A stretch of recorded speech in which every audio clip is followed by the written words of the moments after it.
Wednesday, September 7th, 2022, to order at 0600 p.m. of the Parks and Recreation Committee agenda. Okay. May you join me in the Pledge of Allegiance? I pledge allegiance to the flag of the United States of America and to the republic for which it stands, one nation, under God, indivisible, with liberty and justice for all. Thank you. Okay. Okay. Carol, may we have a roll call, please? Yes, Chairman. Commissioner D.L. Kine is excused. Commissioner Luciano Boozin is absent. Commissioner Frank Schoenbeck. Here. Commissioner Heather Muller is excused. Commissioner Terrell Moore. Present. Vice Chair Judy Bory. Here. Chairman Wayne Standage. Here. Thank you. Okay. We have 4 and we have a quorum. Good deal. The commission may at this time take a single action on any or all items listed as consent agenda items. Any member of the commission may remove any item from the consent agenda for discussion and cause a separate vote on the matter later in the agenda. Do I have a motion? Mr. Chair, I move the Parks and Recreation Commission approve the agenda as presented and approve the minutes from the August 3rd, 2022 regular meeting. Okay, do I have a second? You have second. Okay. You got Frank and Tyrone. Tyrone, right? Terrell. Terrell. I know it started with a T. Okay, Carol, may we have a roll call vote? Certainly. Vice Chair Judy Bory. Yes. Commissioner D.L. Kine is excused. Luciano Boozin is absent. Commissioner Frank Schoenbeck. Yes. Commissioner Heather Muller is excused. Commissioner Terrell Moore. Yes. Chairman Wayne Standage. Yes. Thank you. Approval is unanimous. Okay. We are now down to number 5, information and reports. At this time, I'll turn this over to, excuse me. Do any commission members have anything they have attended and would like to share with us? I will. So, the Terrell. prior, there was bingo night.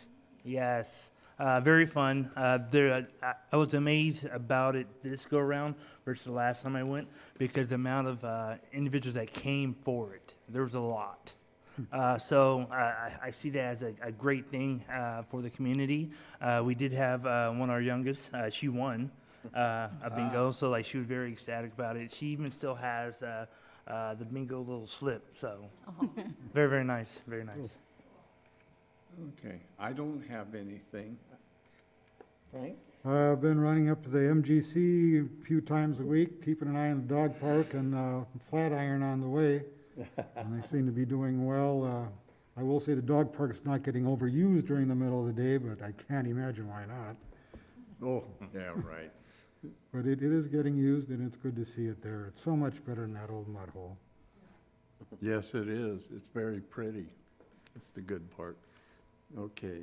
And I just need to commend staff on the great flyers you guys are getting out, and especially out to the chamber.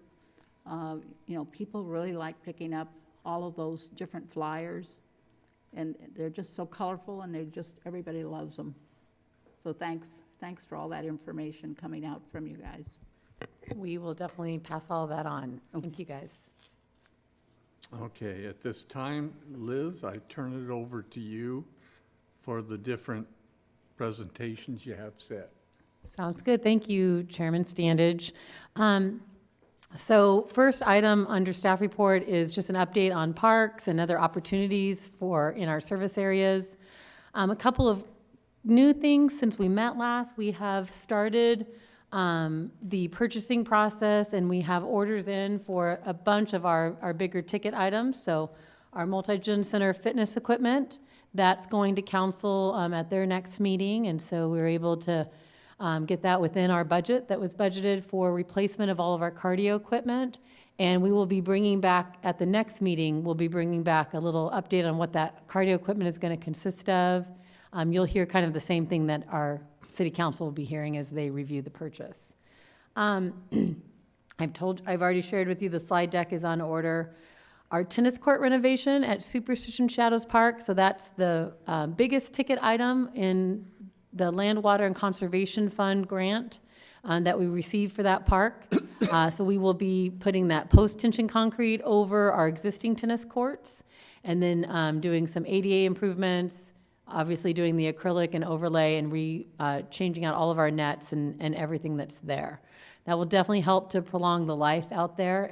It's just done in an old way in the past, and so it has a lot of cracking. You could come back and recoat it multiple times, and it's going to continue to crack and cause us problems. So we're super excited about that. And remember that the grant pays for half of the project, and then the city funded the other half of it. So we're super excited about that. We'll have a little bit more information for you once we have final contract and all of that, but that one is actually, we were able to find somebody who could do it very close to the budget that we had proposed 18 months ago, which is becoming harder and harder to do, as we've shared before.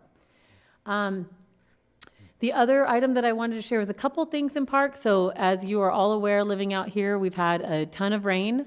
And I think last time we shared a little bit that we were really excited that, the dog park did so well with its drainage, and so the design was good. But we've continued to have a ton of rain, so that's definitely making a major impact, especially out at Prospector Park, because of where it's situated. It gets a lot of that runoff from a lot of those washes, and so you'll get to meet Matt tonight. But Matt spends a lot of his time, moving around dirt, trying to get things fixed, repairing ball fields after all of that sediment and all of our infield mix kind of washes through. So we've definitely had a lot on our hands recently with repairs from a lot of the flooding. The dog park as well, just because of the sheer amount of rain, we are working with our contractors still, so they're still on board to kind of help with making sure that our grass and everything is coming in and getting repaired, because without having the irrigation controller, as we had shared before, that was definitely a little bit of a challenge. The last thing I wanted to share with you is that I wanted to share that you will be hearing, if you're following any of the council meeting stuff, we are going to be working on the CAP Trail IGA with the Pinal County and Town of Florence.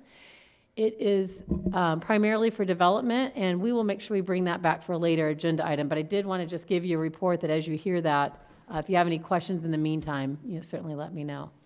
And then I don't want to steal any of the guys' thunder, so that'll wrap up my part of the parks and facilities portion. Okay.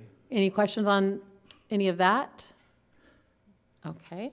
So we're going to move into the next item. JJ Underwood is with us today to help.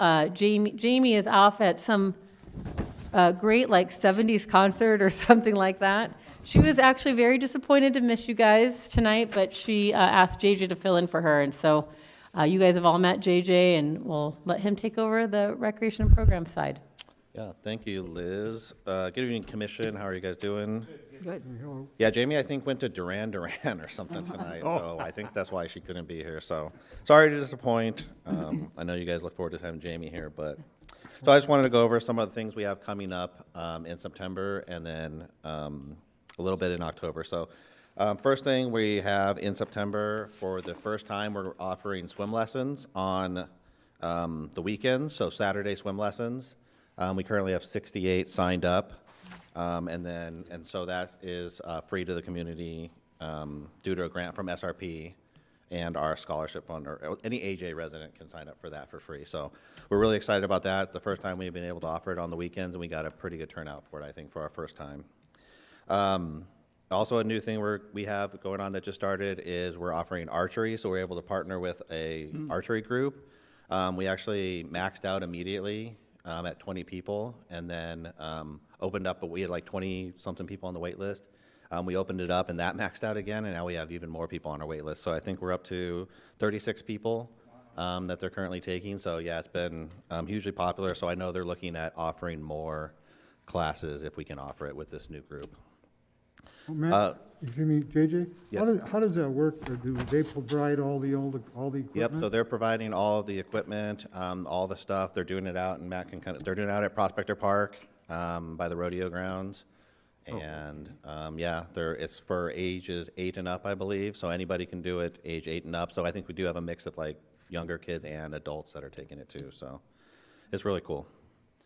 Next, we have T-ball and coach pitch is our next sport starting up this month. That goes this month through October, and then flag football's after that. Right now, we have 80 kids signed up for that.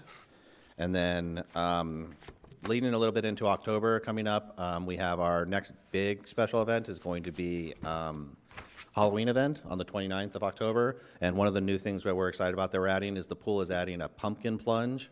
So we're getting a bunch of pumpkins, and they're going to be basically tossing them in the pool, and then people can pre-register for this event, and you'll be able to dive into the pool, pick your pumpkin out of the pool, and carve it at the pool, and then you'll be able to take it to the event and enter it into the pumpkin contest this year. So we're just trying to add something a little new to every event that we do, and this was our new thing for this year. So the pool and aquatic staff's really excited about that and adding to our event. That's all. Oh, that one is extra, just so I can say, it does require extra registration, and it's already 60% full. Jamie wanted to let you guys know. So we're taking up to 50 people, so we already have like 35 people, I think, signed up for that. So You're going to fill out with the number of people. we hope so. I'm sure we will. We're still, what, 2 months away, a little under 2 months from that event, so. What's that?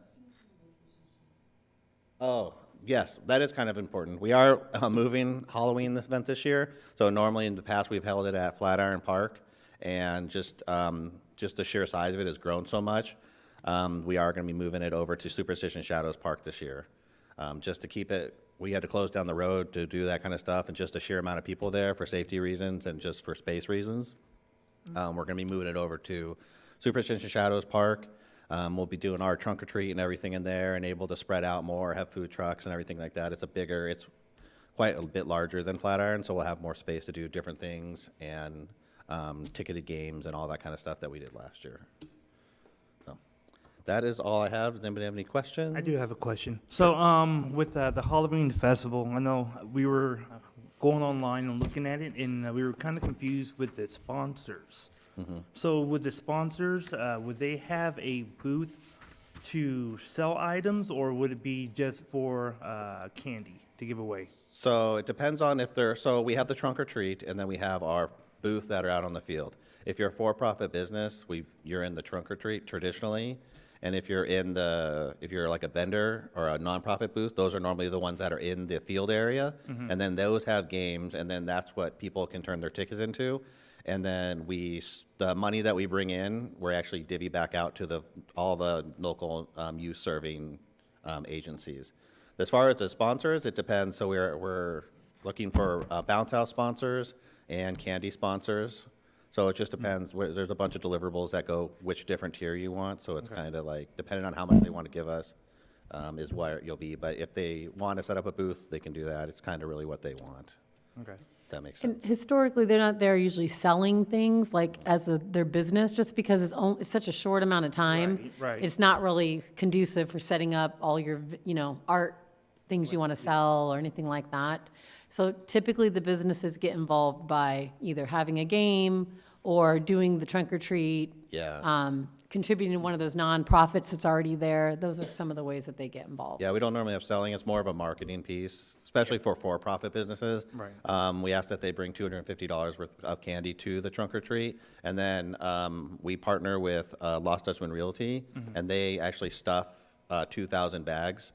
So the businesses can bring, anybody who's in the trunk or treat can bring us any type of marketing material, and we'll stuff it in the bag. And then we give the bags out to the kids as they go through the line. Okay. That way, so there's a bit of the marketing aspect to them for Yeah. that.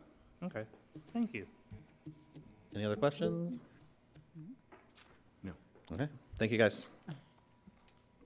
All right, moving right along. So this is our last evening of sharing with you our leadership team with the Parks and Rec Department. And so we saved the best for last. JJ got to be with them, so he's part of the best. That was the first one, I think. We saved the best for first and last. But just, as you had all expressed, you just really wanted to kind of meet our supervisory team, get to know them a little bit more, just put a name with a face, and kind of understand the areas that they, that they are operating. And so this will wrap us up tonight. So first off is Jared Grimm, and he'll give a little bit of information about himself, but he's one of our newest recreation coordinators. We're super excited to have him. He's jumped in, and he handles all of our special events as well as special projects, and we'll let him kind of share all of that. But Jared has gotten the great opportunity of every single event he's done is different than the one that he did as a recreation assistant. So we've moved sites for 4th of July. We moved sites for Halloween. So it's kind of he gets to be the starter of all of that. So Jared, come on up and I'll get your presentation going. And they're going to just share a little brief amount, and then they'll have time for questions in their area from you. Good evening, Commission. So my name is Jared Grimm. I am the Recreation Coordinator for Special Projects and Special Events, like Liz mentioned. A little bit about me. Today is actually the 1-year anniversary of when I started with the city. I'm originally from Illinois, so I was born and raised in the Midwest for over 20 years. I've only been living in Arizona for just over a year now. So it's been quite an adjustment living that far from home and also living in the climate that comes with Arizona as opposed to the Midwest. So I do really enjoy it out here, and the year has flown by, to be honest. So part of what I do is our large special events. So for example, those include 4th of July, Halloween, our holiday event, and the light parade, as well as Easter in the spring. So like Liz mentioned, we did move our 4th of July event this past year to a new location. So we had some challenges and opportunities to switch things up a little bit with that. And it was a great turnout. We had about 5,000 people in attendance. The fireworks show was awesome. We think that it went really well, given all of the changes that went into it. Our Halloween festival, like JJ mentioned, is moved this year to Superstition Shadows Park. Again, with a new location, we are trying to make the necessary adjustments and adjust to those challenges and those things. We expect about 5,000 people again at that event. We are extending it an hour this year. We traditionally have gone from, I believe, 5 to 8 p.m., and we're starting at 4 p.m. this year. So hopefully that gives families a little bit longer time to come and do all of the activities and things. On December 3rd, we have our holiday event and light parade. So that one is not moving, luckily. We're still going to be at Flatiron Park and along Apache Trail for the light parade. Expecting a big turnout with that one as well. In the spring, we do have our Easter egg hunt out at Prospector Park. I don't know an attendance that we had this past year, but it's not as big as the other main holiday events. And we have, all the egg hunts on the softball fields there, and people love it. So we're excited about that in the spring. Another aspect is the smaller special events. So the ones that aren't as big and as grand. So upcoming here in a little over 2 weeks, we have our Mad Science Lab, where over at the MGC we've got dozens of different science displays and experiments, and families can walk through and see all the rooms that we have set up for them and participate in all those fun experiments. Ongoing this fall, we have concerts in the park and movies in the park. We have both of those actually coming up this Saturday evening, and then one of each in October and November. In the spring, or early spring, I guess, we have our kite flying event out at Prospector Park. That's a much smaller event. Families can come and pick out a kite, do our activities and games, and just have a good day out at the park. And then the third and final aspect of my role is special projects. So these are just a couple of upcoming ones that we've got. This Friday, we are actually dedicating the new city service sign out on Apache Trail in the median across from Superstition Harley. We're excited about that project finally coming to fruition and being able to present that to the community. It's been a long work in progress, and we're excited about that. On October 8th, we've got Make a Difference Day. That one's kind of spread out in various parks and locations around the city. You can see in the picture there, that's from, it might have been last year or the year before, where we just do a lot of different cleanups and necessary projects around our parks. And we don't have a date for the ore cart display that we're partnering with the Superstition Mountain Museum on yet, but they have an old ore cart at the museum that they're wanting to install at Flatiron Park and just kind of have a little sign or a plaque with the history of that equipment and have it on display. So we were working with them on finalizing some of those details, and we're excited about that one too. That was all I've got for you. Are there any questions? Yes. So for the city service sign, about what time is that going on? It'll be at 9 a.m. Okay. And I think we're trying to keep it pretty small because it is in the median, and everybody who comes will have to wear a vest, so just keep that in mind. Right. So, yes. And Terrell is part of the wonderful Rotary that initiated that entire concept and worked to help to get some of the agencies, so Okay, nice. it's exciting. Very. What's your biggest challenge? I think the biggest challenge with my position is kind of balancing everything. Like, it's starting this fall here in the next few weeks, we're busy every single weekend for the next Right. 5-6 months. So just kind of making sure we stay on track with everything and making sure that everything gets done with what goes into each event and each project. So yeah, I think just staying organized and balanced with everything is Let's see the that. most challenging, yeah. Well, so far, so good. Thank you. Okay. All right. Thank you, Jared. And Jared started as a rec assistant with us when he first got here, and then he promoted pretty quickly to a recreation coordinator when that opened up, and has his degree and background in managing a lot of that stuff. And so we're super fortunate to have him. He's definitely jumped in and started. You didn't mention that you just got engaged as well, so he has so many great things going on, but he's been awesome and definitely goes with the flow. So again, there's a lot of, new things that we've kind of thrown at him and challenges, and he's really taken it all in stride. So we're super excited to have Jared with us. And just remember, Jared, it's a dry heat. It was found in an oven. So next up on our list is Matt King, and while he comes up here, I'm going to get his slide ready. Matt, I have known, me and Matt have been here almost the same amount of time, actually. He started as a young pup in our Parks and Rec department, and I will let him kind of share with you all of that. But super excited to have Matt here tonight and to kind of share with you all the stuff that he's got going on. Good evening, all. I just want to apologize. I don't have any goodie bags like, Larry and Jill brought. So, Jared, we only get 5 to 7 minutes, so Jared took about half mine. So, I'll have to make this quick.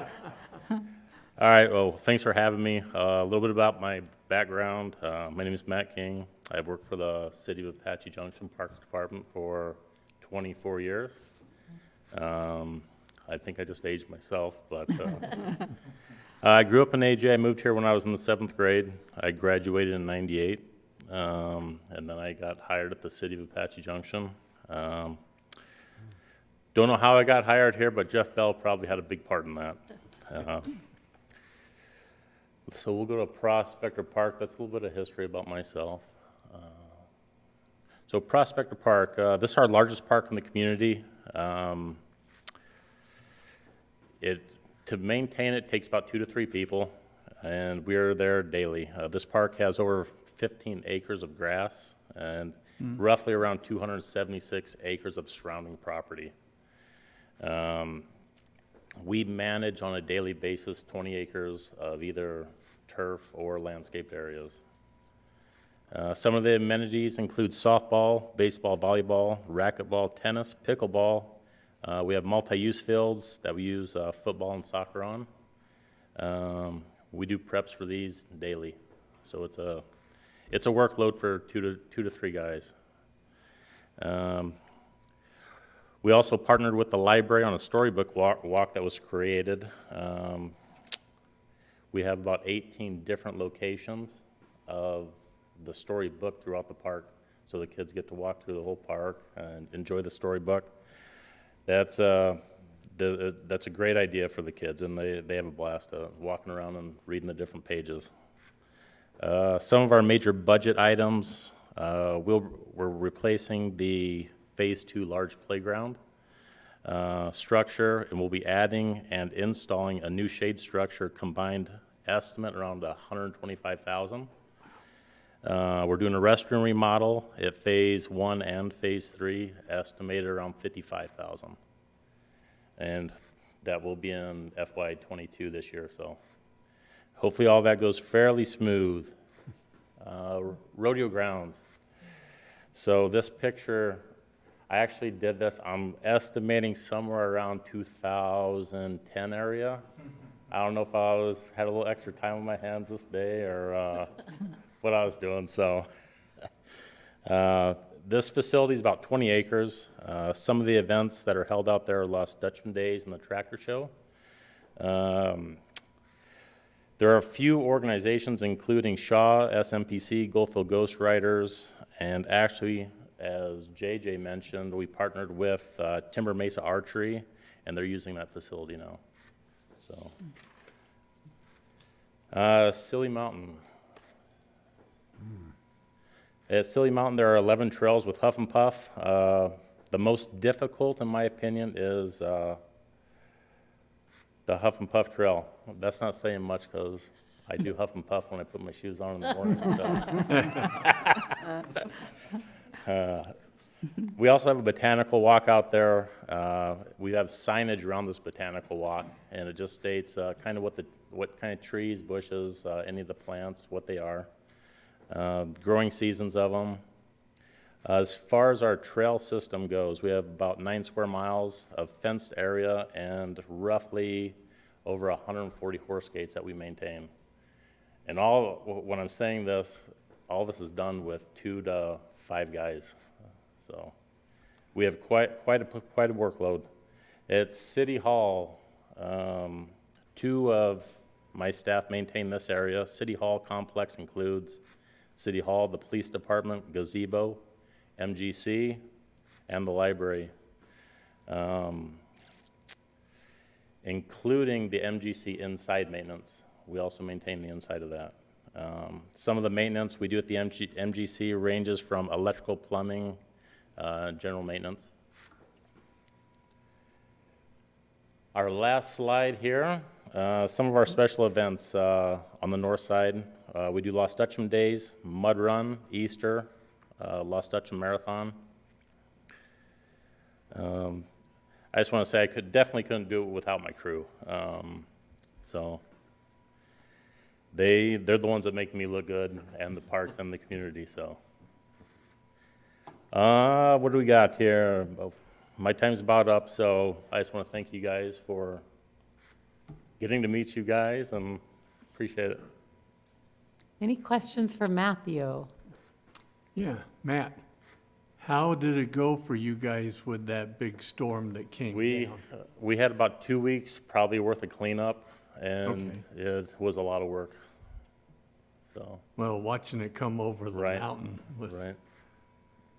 that's why I was wondering, because a lot of that filters right down through you It guys. does. What's the biggest challenge you face, Matt? Oh, the biggest challenge I face nowadays after 24 years waking up in the morning. Okay, so alarm clock for the man. This job comes pretty easy to me, so. Good. With the good staff, with Liz, Jeff Bell, things go really smooth, so. How many crew members total do you have? We have 5. We have 2 at City Hall Complex, we have 2 at Prospector Park Complex, and we have a shop guy, but he does about everything, so, and he helps out in all the facilities, south side and north side.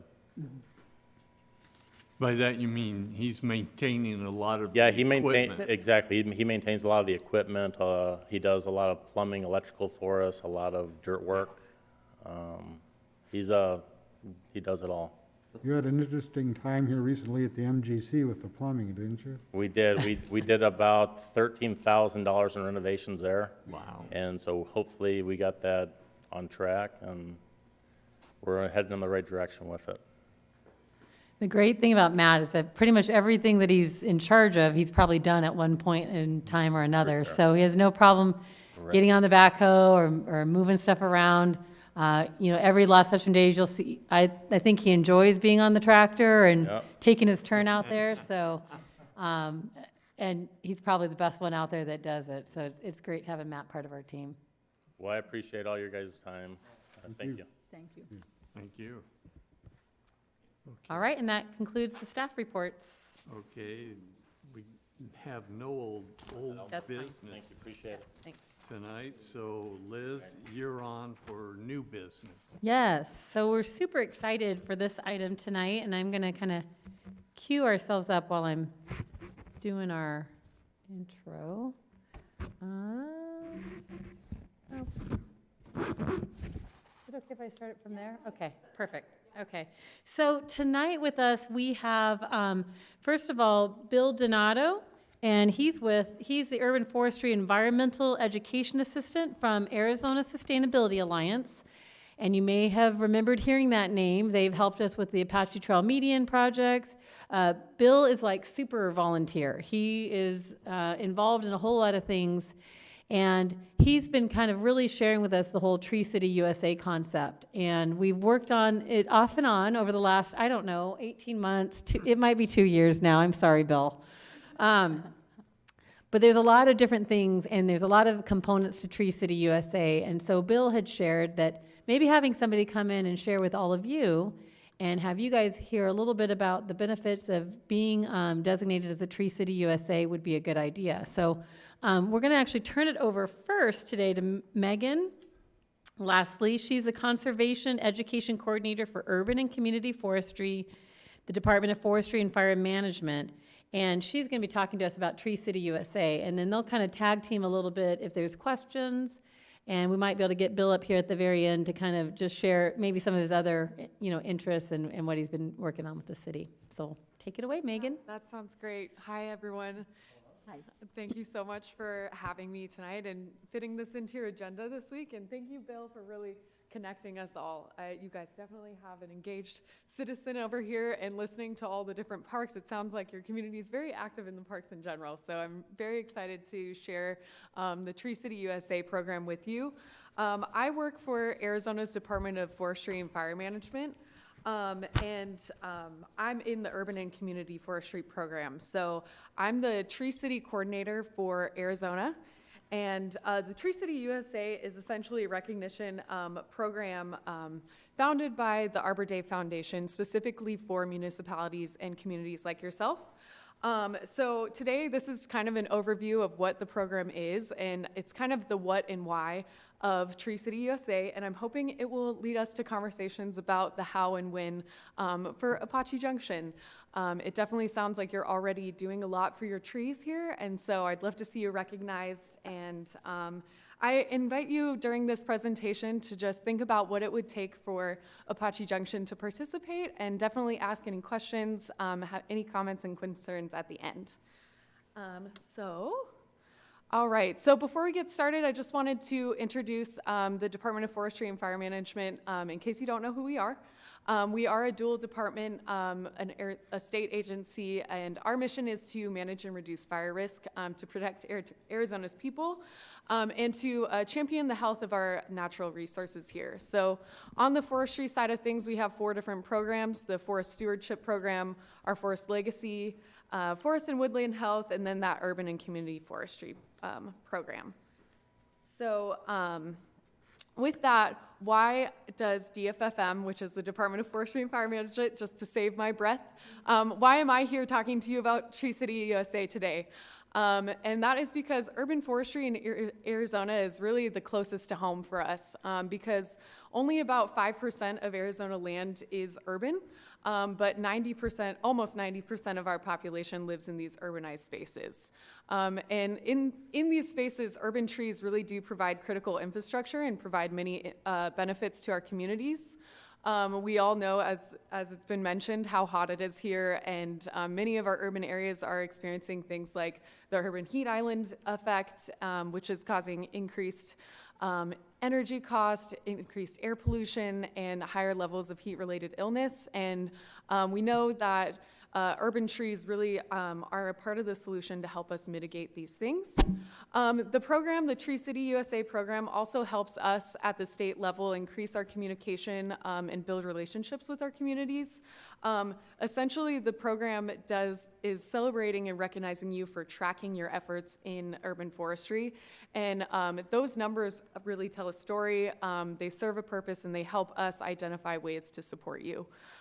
So the infographic on the second half of this slide, hopefully you can see it. I apologize if the text is a little small, but I wanted to add it because these are some Tree City stats from 2021 from Arizona. So in Arizona, we have 32 tree cities right now. And it's a pretty exciting thing to see that almost 70% of our state lives in a Tree City USA community. Our largest tree city is Phoenix, and they have a population of over 1 million people. And then our smallest is Patagonia, which only has a population of 804. So I wanted to point that out just to show that this is a pretty flexible recognition program. And there are many different urban forestry plans that can be recognized by it. So it's flexible enough to fit many different types of communities. All right. And then this next slide is just a continuation of why we care.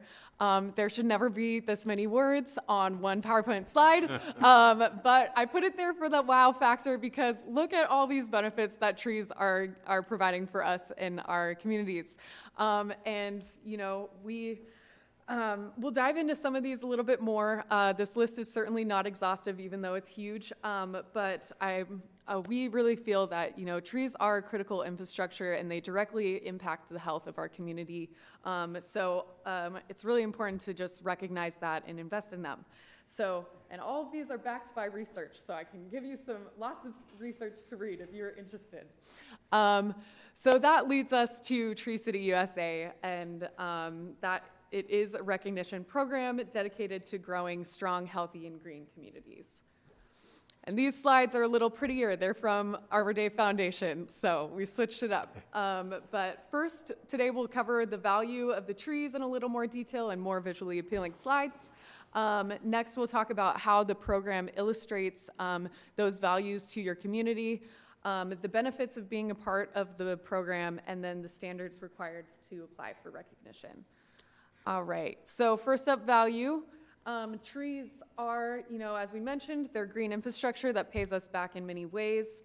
They're also vital to the health of our community members. They leave a legacy. Trees that we plant today and maintain today are going to be providing benefits for our children and our grandchildren to come. And they are an investment that really brings people to our communities. People want to live and work near trees. So in short, they're a wise use of our community dollars. And we'll dive into these a little bit more real quick. The human value of them, numerous studies link having access to living trees to these statistics, including improved recovery times to injury, boosting our immune systems, reducing symptoms of ADHD in children, decreasing crime, and easing our stress and anxiety, which all provide a higher quality of life for our community residents. On the other value side, they increase our property value. One large tree can actually add up to 10% market value to a residential real estate. And when there are more trees around, shoppers tend to linger, and when they linger, they spend more money. So that's always good for our businesses as well. So now we'll go to the energy piece a little bit more. This is a stat that is 100 large mature trees can remove 26 tons of CO2 from the air, 300 pounds of other pollutants, and all while providing the net cooling effect of 1,000 air conditioners. So in Phoenix, there's been studies that are showing that certain neighborhoods are already as much as 13 degrees hotter than others, not that far away from each other, but the difference is their tree canopy. So they really are, they're making a difference, and you know, in a place where we're already very hot, it's something that we need to be thinking about. So, all right. And last I heard that some storms were causing lots of maintenance problems. Here's one other just advocate for trees. 100 mature trees catch 200,000 gallons of rainwater each year. That's taking stress off of our stormwater runoff systems and also replenishing our underground aquifers. So we love to see it. This is a quick just cost-benefit analysis, pretty basic, but 100 trees over 40 years, since they do cost money, we have to think about what we're putting in and what we're getting out of it. And the numbers show that they are paying off their weight. And after 40 years, if you've taken good care of them, most trees live much longer than that, so they'll continue benefiting your community. All right, so I might have been preaching to the choir a little bit with those facts, but I kind of like to see all the statistics about how great trees are. Now let's talk about the program, which is designed to encourage and value that green infrastructure. So Tree City USA provides, it's a national program sponsored by the Arbor Day Foundation in cooperation with the USDA Forest Service and the National Association of State Foresters. It provides direction, technical assistance, public attention, and national recognition to urban and community forestry programs. It was launched in 1976. And so it's been around, it's well established, and now over 130 million people live in or near a tree city. These numbers are even a little out of date. As of 2021, there's 3,652 Tree City USA communities, so it's a really solid network to be a part of. Benefits. So first and foremost, the benefits of being a part of this program are, it provides a framework for action. The Tree City USA program is a structure on which your community can build a community forestry program. You don't need to have one already in place. So it's simply a commitment to want to work towards that. And the process of even planning to become a Tree City USA to be recognized is that first step. It provides the initial direction. It's a 4-step framework, and once you get that in place, that really sets a foundation for systematic management of your trees. When you're in the program, it provides education for community members, for your staff workers, and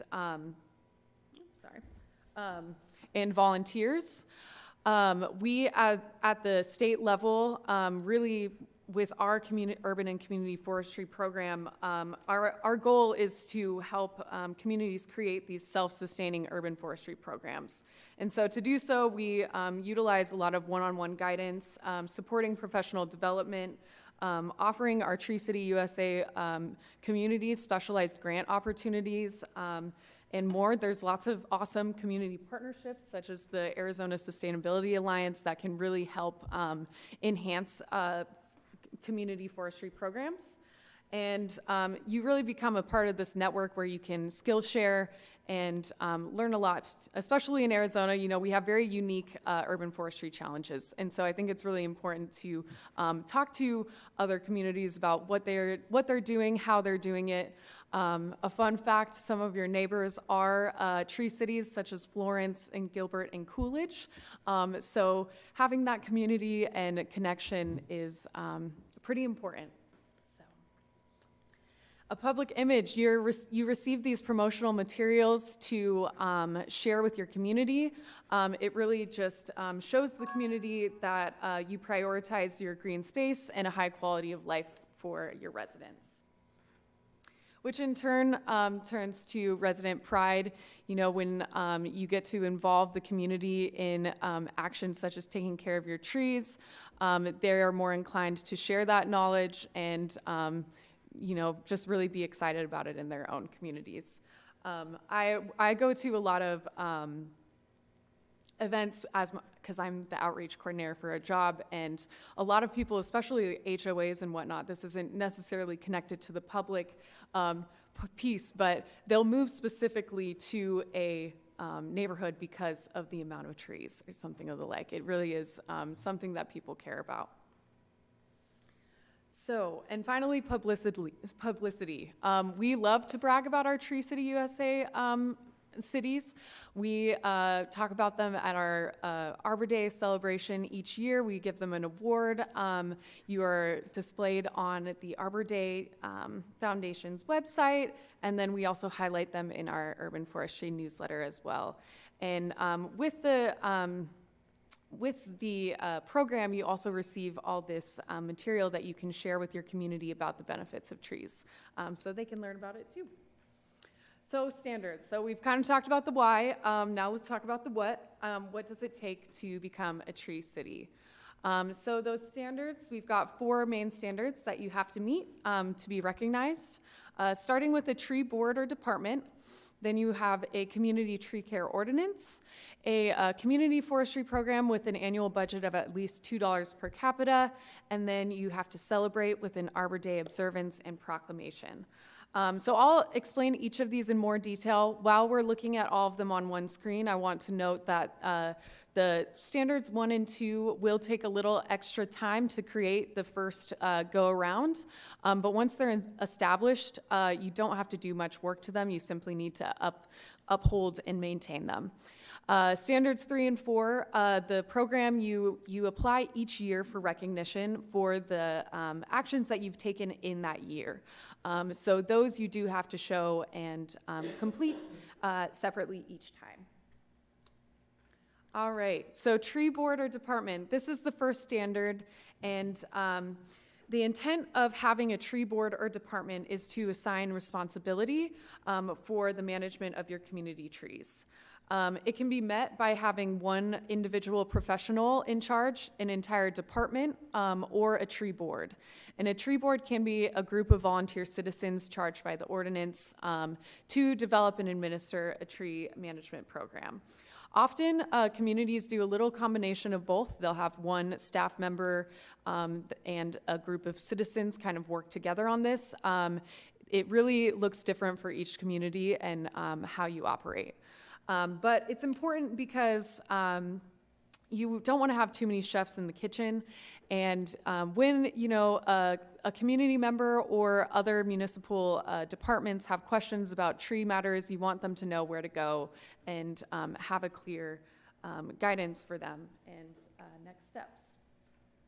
So the second standard is that tree care ordinance. And this establishes the tree board or department individual and assigns them legally the responsibilities of tree management.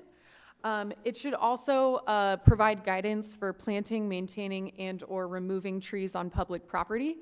I highlighted or because we know that it's not always possible to have all of these in your ordinance.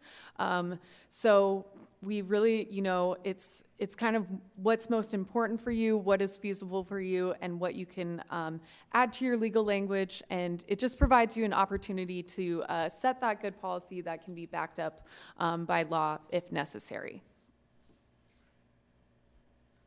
All right, the third standard is having a community forestry budget with where you spend at least $2 per capita per year.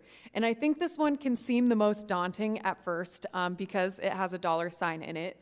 But there are many different eligible expenses. And I actually brought something I forgot to kind of hand out to everybody, but I have a handout that shows all the eligible expenditures.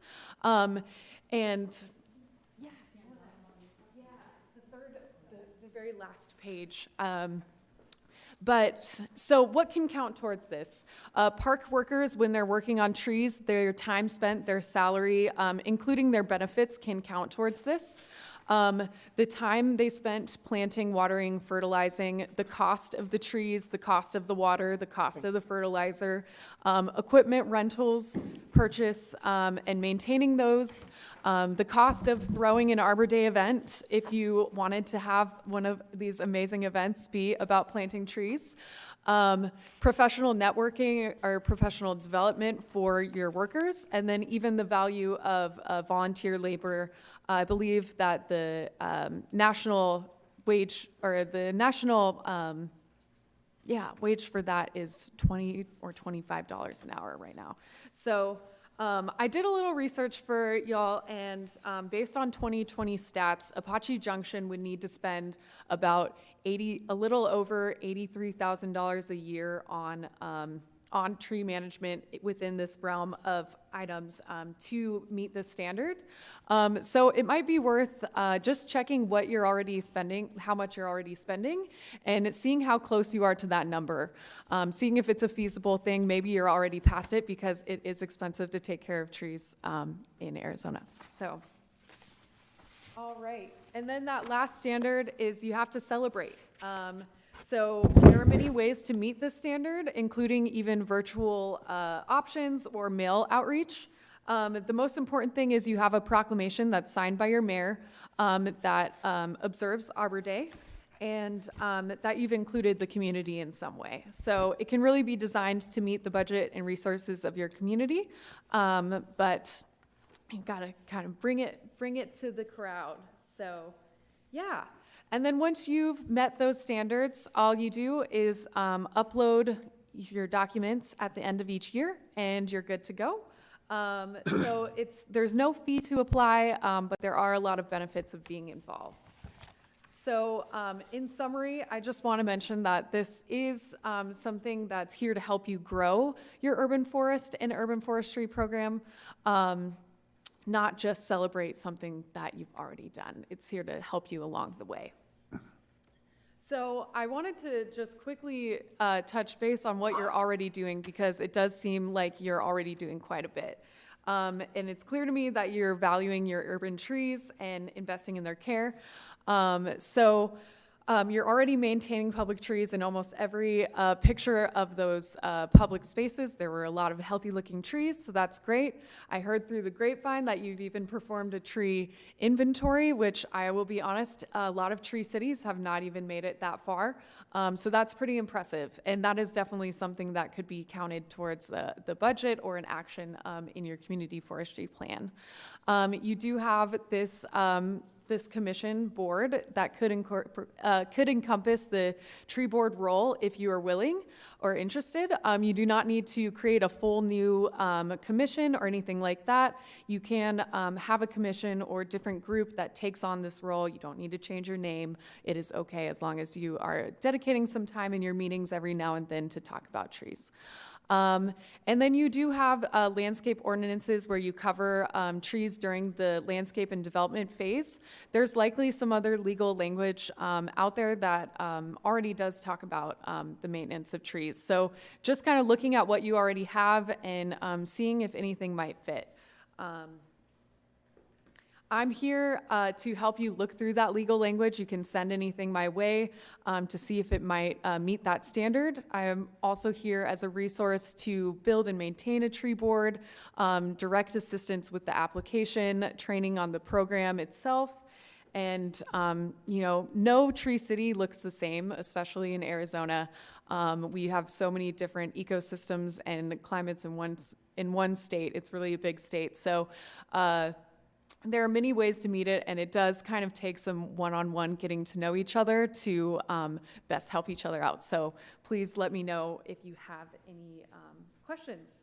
And yeah, just, ending with those benefits one more time, funding opportunities through DFFM and the Arbor Day Foundation, getting that recognition each year and those promotional materials to share with your community, being a part of a network and that we sponsor professional development for, and just a structure that is very straightforward for starting a community urban forestry management plan. So yeah, I just wanted to end with a couple just reflection questions. Does this recognition program feel like it could be a tool to support your community goals? And if so, are you interested as a group in spearheading the effort? And 2022 is going to end I didn't want to be overly ambitious, although if somebody really wanted to take this on to try to get recognized by the end of the year, that would be awesome. But I would love to help you set up a plan if interested for 2023. So yeah, we're here to help. Thank you so much again for taking this time. And my contact information is on each one of those little handouts. And yeah, does anyone have any questions today? Off the top of your head. An observation, this is oriented mostly toward the public sector. Is there any branch that deals with encouraging people, homeowners, to increase the tree cover on their lots? This is definitely geared more towards the public. They have a couple other programs, but they're also they have a tree campus program for schools and Tree Line. They work with APS and SRP and they have their own kind of programs to help people replace trees to put them in better, like the right tree, right place stuff. The Arbor Day Foundation doesn't have much they have resources that you could share or an interested individual could find. They don't have a program necessarily for that. My thoughts on it are, if you are taking these steps as a community, really, sharing those outreach materials and inviting people to volunteer on your projects, things like that. Really kind of invite people in and get them excited about it, and in turn they share that and do more on their own, on their private property. SRP has their tree giveaway program, Yeah. which I And benefited Megan, from. you said in the ordinance, in our current landscape ordinance, we do have a requirement for developers, so it gets reviewed, and they have to have a certain amount of trees in the yard, line trees, separate sidewalks in certain types of developments. So I do think we have kind of an element of that, and that would be covered in the ordinance part as well, right? Yeah, so the Arbor Day Foundation is a little, they kind of treat landscape ordinances on a case-to-case basis, because their problem with landscaping ordinances is that it talks about new development, but not necessarily existing. Okay. So they want to make sure that it covers all public trees. And again, yeah, it's not telling every individual or business owner that they must do this. It's kind of about the public trees. So how are we taking care of them? But there are some communities that are making the standard with a landscaping ordinance, and doing so by requiring having a specific post landscaping plan, and just having a little language to include that all public trees are required to have that. Right. So there are ways around it to, and I think the Arbor Day Foundation, they're kind of deciding to be more flexible on that, which is helpful for us because, yeah, we know it's not easy. The Right. type of stuff does not happen overnight. But what they really do want to see is just that you're thinking about the long-term care of them. So, yeah. And then Bill, with Arizona Sustainability Alliance, they actually have started kind of a pilot program. I don't know if you want to just share quickly about the HOA. For sure. That, I think, fits right into what he was saying. Can you guys just do me a favor? And you can do this too. Okay. If everyone just close your eyes, and I want you to think back at a tree that affected your life. It could be positive, it could be negative. Everyone got one? All right, your eyes. I got Does someone several. want to share real fast? A mulberry. Mulberry, why do you like that? Oh, Because of Bill, the you have to fruit? go to the microphone, sorry, because we're live streamed. Or you can No, go I'm to the a teacher, microphone. so I like to walk around. I know. We can let you walk around, you just need a mic. Oh, thanks. Oh. Wow, It's look at stream, that, okay. look at that. So why'd you like the, Well, why'd you like the mulberry? Climbing it, and also fruit, the fruit on the mulberry tree. Okay. Anyone else? Makes me think of an old purple plum tree that had more scabs growing on it, I think, than plums, but it was always part of our backyard. Okay. And those plums were pretty good. Yeah, and I think that's all of us could probably share a story and how like emotional it is, and that's kind of why I thought this program would be great for Apache Junction, because I moved to Gold Canyon, and when I applied for Arizona Sustainability Alliance, they said, hey, we have an opening to be a liaison to Apache Junction, and I'm like, Apache Junction, I don't know that much about it. So I drove around, I saw all the wonderful parks, and I met Liz, and I'm like, wow, this community is amazing. It's great. You do have trees, and you do take care of those particular trees, and it's a perfect environment for Tree City, USA, especially when I see some of these other cities and stuff. Come on, we're better than that. And live stream, okay.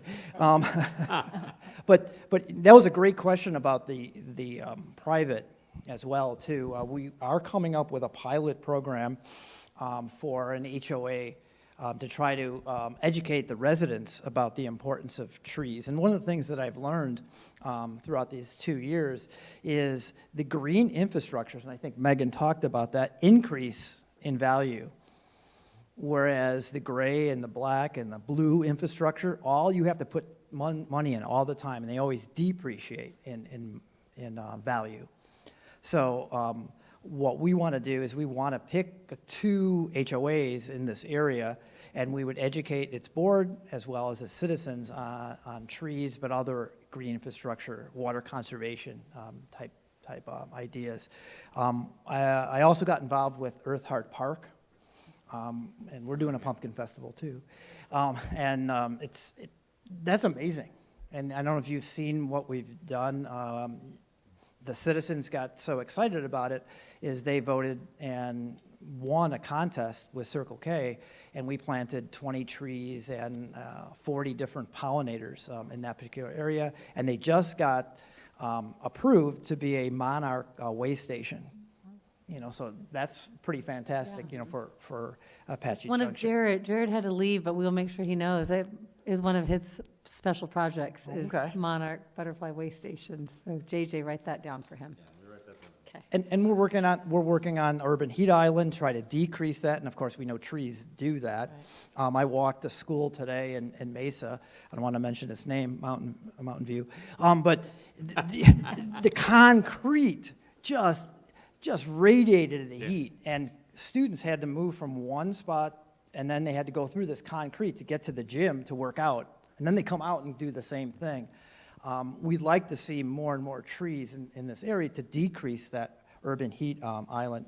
We're also working on a K-12 urban forestry initiative, so we've been going into schools and teaching teachers and the importance of trees in everyone's life. And I think Megan did a great job talking about not just economic, but just that emotional benefit for trees. I know when I'm Italian, so sometimes I had a temper in the past, and things that calmed me down was run by a tree and just kind of look at it.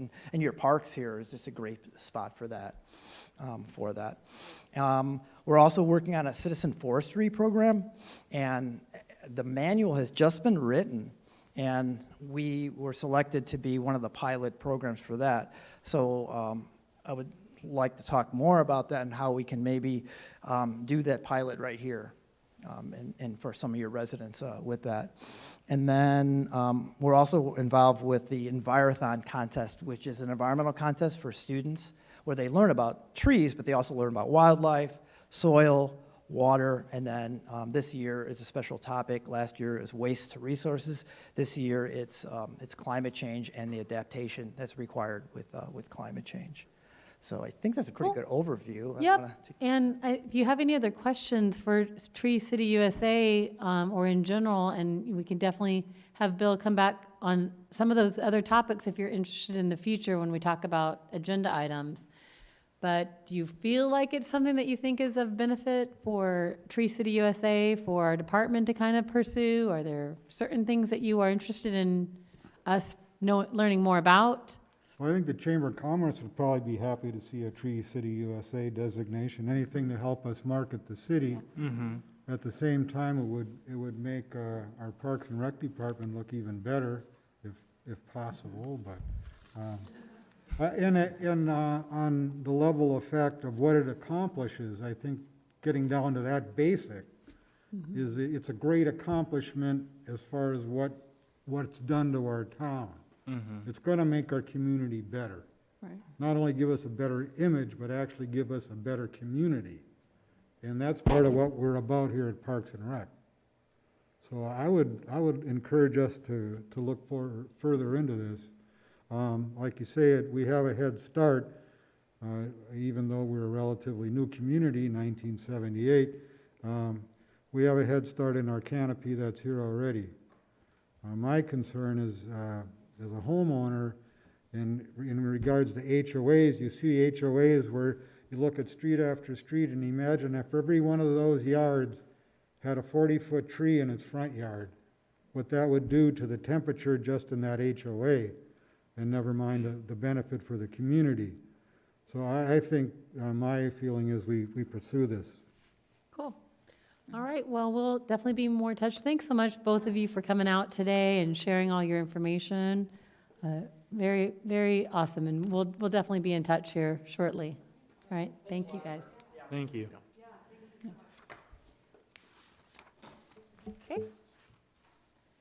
So that concludes that that business item. Okay.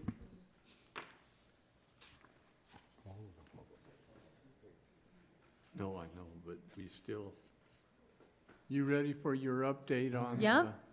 So here's our last item, and I will be very brief on this. I know we had shared previously about the move of our administrative offices. So the two unsightly buildings, so these two old buildings are going to be going away eventually, and we will be sad to see everything go that's there.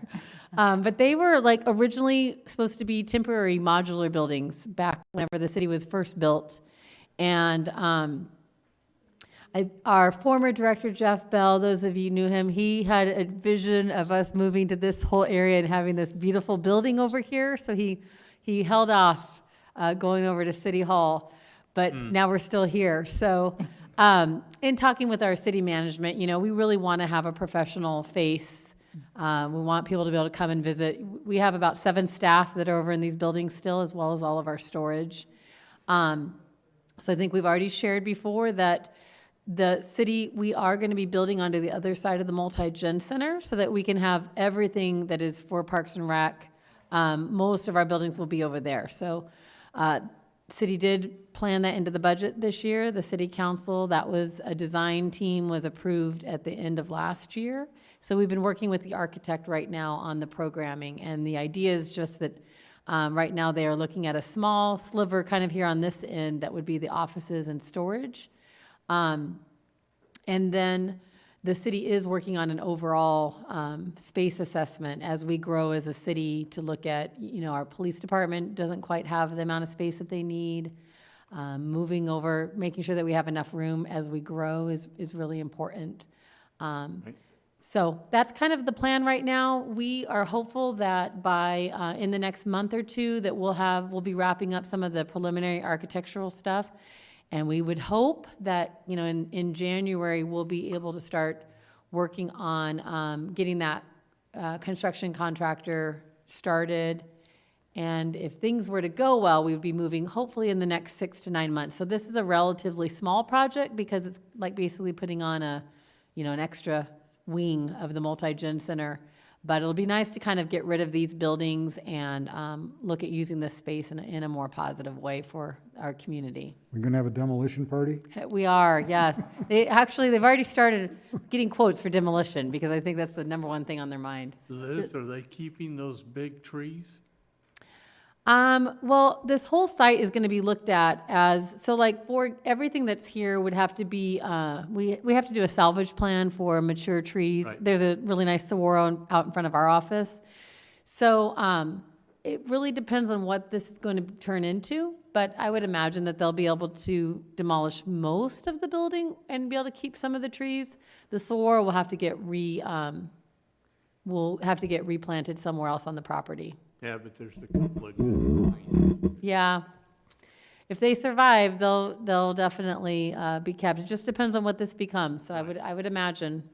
Okay. What about the Rangers? Is that going to Yeah, move thank with you you too? for, so they are currently over here in the Parks and Rec, the conference center. They have their offices there. They're gonna stay over in that area. That's still a pretty nice, I would say, a newer building. So we don't even have enough space. We won't have enough space at the Multi-Gen Center to bring over all of the storage and all of the staffing. Matt and then Dave, who you met earlier, Yeah. those are two park staff that are also over there right now. Our plan is just to have kind of a small office for them at the MGC. They do have sites that they will occupy as well out at the parks, so. Okay. Okay, yeah, when Carol got hired, part of second round, or part of the second part of the interview was to walk over there and say, this is just so that you know, this is what you'll be at for the next couple of years. So we want you to feel like it's a good fit for you too, and that you're well aware. So, you know, it's time for us to kind of be able to step up and have a more professional look. So we're excited for that. Okay. We are now at step number 9, which is call to the public. Do we have, there's two public here, but do you want to speak? Okay. Then I'm not going to read that whole spiel for call to the public. We'll move to number 10, which is future agenda items. Members of the staff, do you have, excuse me. Commission, do you have any items you want to put on? Well, do we want to put Tree City on the item, as an agenda item? You've Sure. expressed our interest, so let's Okay. begin to pursue it. We'll also add that to Jared's special projects. Just kidding. We've actually done a lot of work on it with Bill leading I up to bet, it, so this I was bet. kind of a chance to bring it in. So yeah, definitely we can add that to our list. Like to Carol, did you make note that Luciano got here? I did, and I Okay. noted the time as well. Thank you. Also, I'd like to keep maybe more on the update of your moving, how that's going.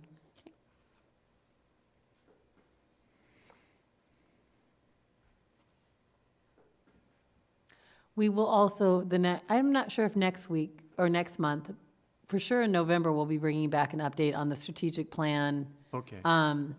So that will be, if it's not on next week's, it'll be on November's. I'm sorry, next month, it'll be on November's. Okay.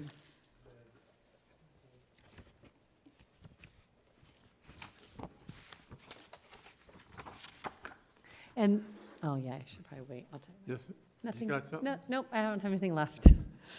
Cutting it short, right? No, I just got to remember that I can't add agenda items that aren't listed, so we're good. Okay. Now, down at 11, we've got regular meeting of Parks and Rec Commission. Will be held at 6 PM, October 5th. You're just 20 looking for a motion, Chairman 22. Standage. I know, I'm getting to that. Hmm. And can I have a motion for that date and time? Mr. Chairman, I move that the Parks and Recreation Commission hold a regular meeting on October 5th, 2022 at 6 PM in the City Council Chambers located at 300 East Superstition Boulevard. Do I have a second? Second. Okay, Luciano's for the second. Okay. You got those, Carol? I do. Okay. May I have a roll call vote? Yes, sir. Commissioner Terrell Moore, Yes. Vice Chair Judy Bory, Yes. Commissioner D.L. Kine is excused, Commissioner Luciano Bootson, Yes. Commissioner Frank Shanebeck, Yes, Commissioner Heather Moeller is excused, Chairman Wayne Standage. Yes. Thank you, it's unanimous. Okay. At 7:18, call this meeting to an end. Thank you. Thank you for your time.